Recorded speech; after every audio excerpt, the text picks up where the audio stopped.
Oi, nono ano, tudo bem com vocês? Bom, gente, eu espero que todos estejam ótimos. Hoje a gente vai dar continuidade ao nosso estudo sobre o átomo, ou seja, química atomística.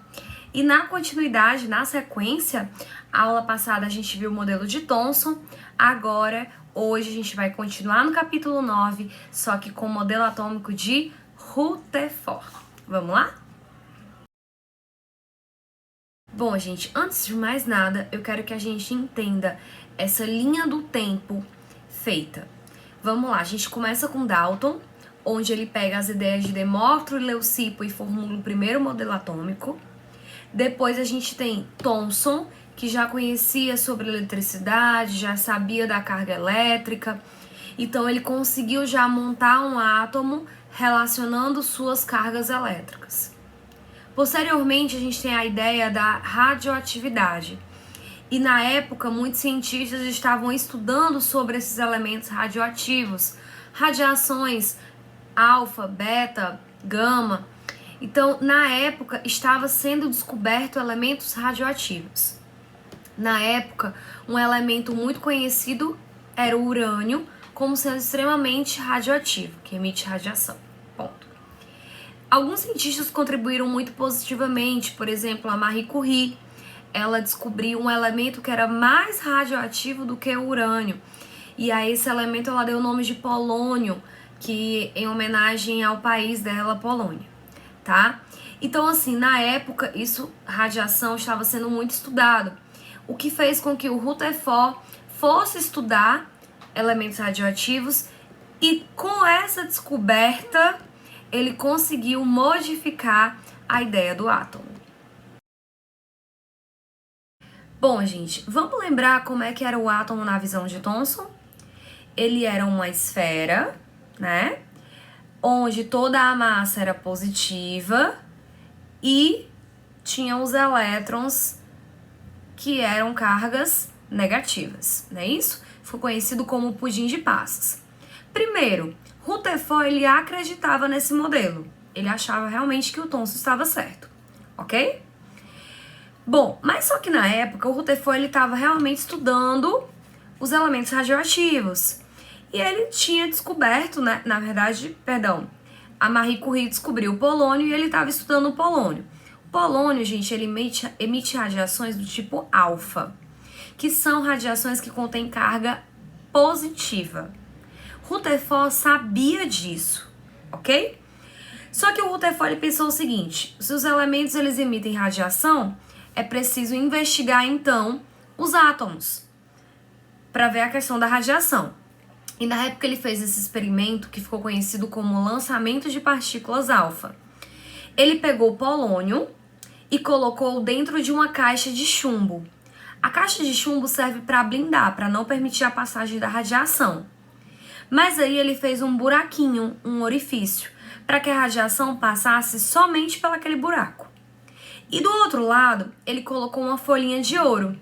Sabe aquela folhinha de papel alumínio que a gente usa para cobrir os alimentos?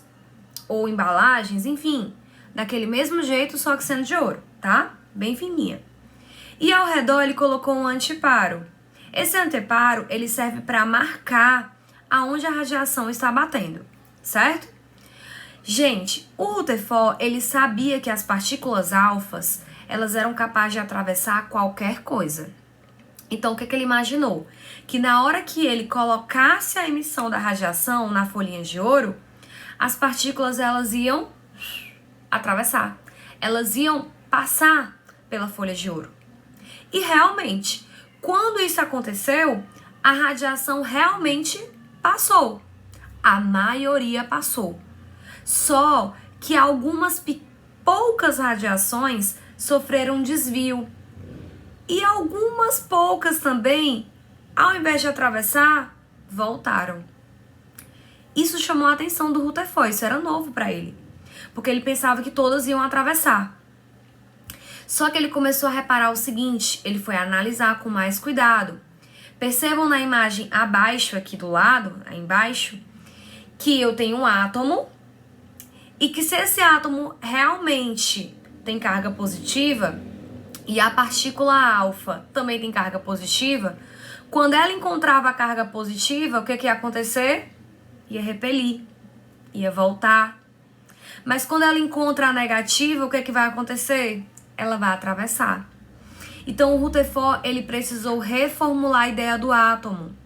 Porque, na verdade, se a maioria das partículas atravessou, é porque a maior parte desse átomo estava sendo formado por cargas negativas e não com massa de carga positiva, como tinha sido proposto por Thomson. Então, o Rutherford reformulou a ideia do átomo. Bom, gente, então, quais foram as conclusões de Rutherford em relação ao experimento? Primeiro, como ele percebeu, então, que as partículas alfa são positivas, quando elas encontravam a parte positiva do átomo, o que acontece? Elas voltam. Positivo com positivo se repele. Só que como poucas bateram e voltaram, então significava que a carga positiva ela era pequena. Então, o Rutherford, ele percebeu o seguinte: a massa, a parte positiva, na verdade, ela está em uma pequena região do átomo, numa região central, que ele chamou de núcleo. E os elétrons estavam ao redor, a carga negativa estava ao redor. Os elétrons, gente, eles têm massa, mas a massa deles é tão pequena que chega a ser praticamente desprezível, de tão pequena que é. Então, para o Rutherford, ficou claro que o átomo, na verdade, ele tinha mais espaços vazios, que eram os elétrons, né? E poucos preenchidos por massa, que eram as cargas positivas no núcleo.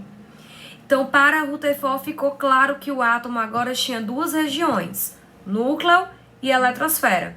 No núcleo, ia ter massa e carga positiva. Na eletrosfera, pouca massa, praticamente desprezível, que são os elétrons de carga negativa. Os elétrons ficam girando ao redor do núcleo.